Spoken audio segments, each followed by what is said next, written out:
마켓콕 헤드라인 시간입니다. 어제 장마감 이후부터 개장 전까지 중요한 소식들 함께 살펴보시죠. 네, 첫 번째 소식입니다. 유럽연합이 오는 10월부터 시행되는 역외기업에 대한 탄소 배출량 보고 의무 조처와 관련해서 우리나라를 포함해서 제3국 기존 산정 체계를 한시적으로 인정해 주기로 했습니다. EU 집행위원회는 현지 시간으로 13일 탄소 국경 조정제도 본격 시행에 앞서서 준비 기간에 적용하기 위한 이행 규정령 초안을 공개했는데요. 이 초안에 따르면 EU는 철강과 알루미늄, 비료, 전기, 시멘트, 수소 제품 등 6개 품목을 수출하는 역외기업은 올해 4분기에 해당하는 탄소 배출량을 EU에 보고를 해야 합니다. 4분기 배출량의 보고 마감 시한은 내년 1월 말이고요. 만약에 기한을 지키지 않다거나 혹은 보고를 하지 않는다면 톤당 10에서 50유로 등의 큰 벌금과 페널티가 부과가 됩니다.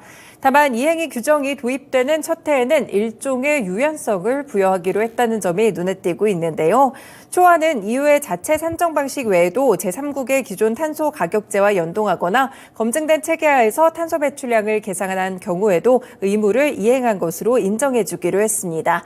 하지만 전환기가 끝난 다음에는 주목을 해보셔야겠습니다. 관세가 본격적으로 부과되는 2026년 1월부터는 EU 수출량이 많은 철강업계를 중심으로 부담이 상당히 가중될 전망입니다.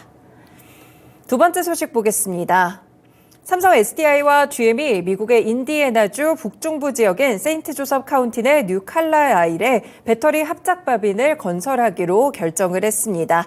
양산에 앞서서 지난 4월에 2026년 양산을 목표로 약 30억 달러 이상을 투자하면서 연산 30기가와트시 이상 규모의 공장을 설립할 예정이라고 밝힌 바가 있었는데요. 다만 그 당시에는 구체적인 설립 위치를 밝히지는 않았습니다.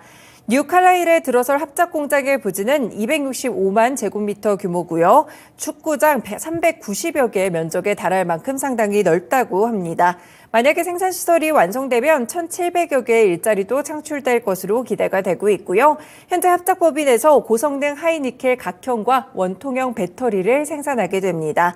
향후에 출시될 GM 전기차의 전량 탑재가 될 예정이고요. 삼성 SDI가 이렇게 북미 현지에서 완성차 업계와 함께 합작 공장을 짓는 것은 스텔란티스 이후 두 번째이기 때문에 이와 관련된 모멘텀 주목해 보시면 좋겠습니다. 네, 역시나 관련 종목으로는 삼성 SDI 밸류체인과 관련된 종목들 살펴보시면 될 것 같고요. 삼성 SDI와 에코프로, 에코프로비엠, 최근에 또 에코프로 그룹주들의 주가 흐름이 상당히 좋았는데 오늘 정규장 흐름도 함께 살펴보시면 좋겠습니다.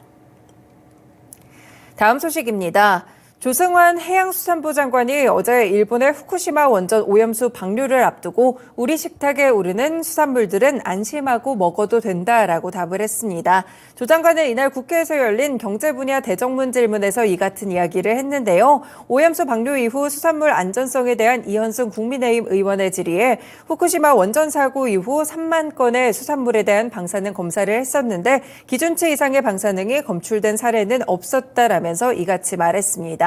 그러면서 조 장관은 또 과학에 근거한 정보를 신속하게 전달해 국민이 안심할 수 있도록 최선을 다하겠다라고 강조했는데요. 그리고 만약에 방류가 됐을 때 수산물 소비 모멘텀을 유지하기 위해서 수산물 할인 행사를 지속적으로 진행하겠다고 했고요. 현장에서 소화되지 못하는 수산물에 대해서는 수매하고 비축하면서 소비 모멘텀이 유지될 수 있도록 최선을 다하겠다라고 밝혔습니다.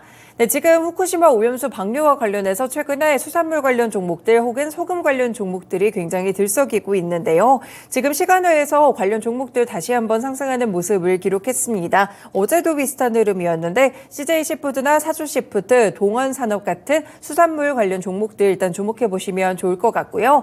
실제 르포 기사 몇 가지를 좀 참조하자면 소금이 마트에서 동인하고 있다고 합니다. 이런 오염수에 대한 공포감이 좀 자극된 것으로 보이는데요. 실제 매대에서도 이렇게 소금이 좀 동나게 되면서 소금 가격 상승과 좀 결부가 되고 있고요. 관련 종목으로는 인산가 최근에 주가 흐름 급등세가 나오고 있는데 함께 체크해 드리도록 하겠습니다.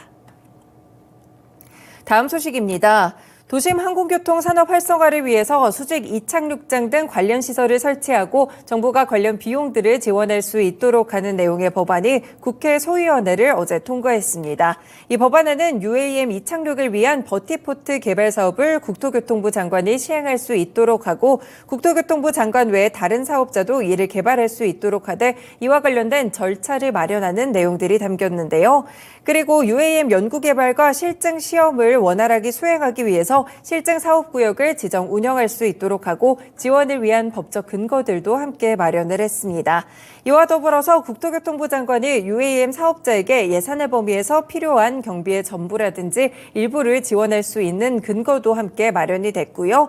기사 내용에서 보자면 현대차와 하나시스템, UAM 사업을 준비 중인 기업들에게는 상당히 호재로 작용할 것이라고 보고 있습니다. 네, 역시나 오늘 관련 종목들 체크해 드릴 수 있겠고요. 일단 기사 내용에서는 현대차와 하나시스템 두 종목을 봤었는데 그 외에도 UAM 관련 종목들 시간외에서 상승하는 모습이었습니다. 특히나 네온테크, 베셀, 이와 관련된 종목들 함께 묶어서 오늘 정규장 흐름 보시면 되겠습니다. 다음 소식입니다. 의료기기가 국내 심사를 통과하면 미국이나 일본같이 주요 시장에서도 별도 심사를 받지 않고 수출할 수 있는 방안이 추진되고 있습니다.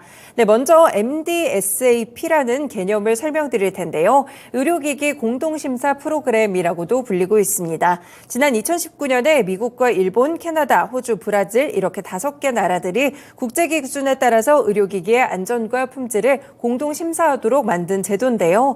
만약에 이 기관에서 의료기기 GMP 검사를 통과하게 된다면 해당 국가에서 심사가 일부 혹은 전면 면제될 수 있습니다.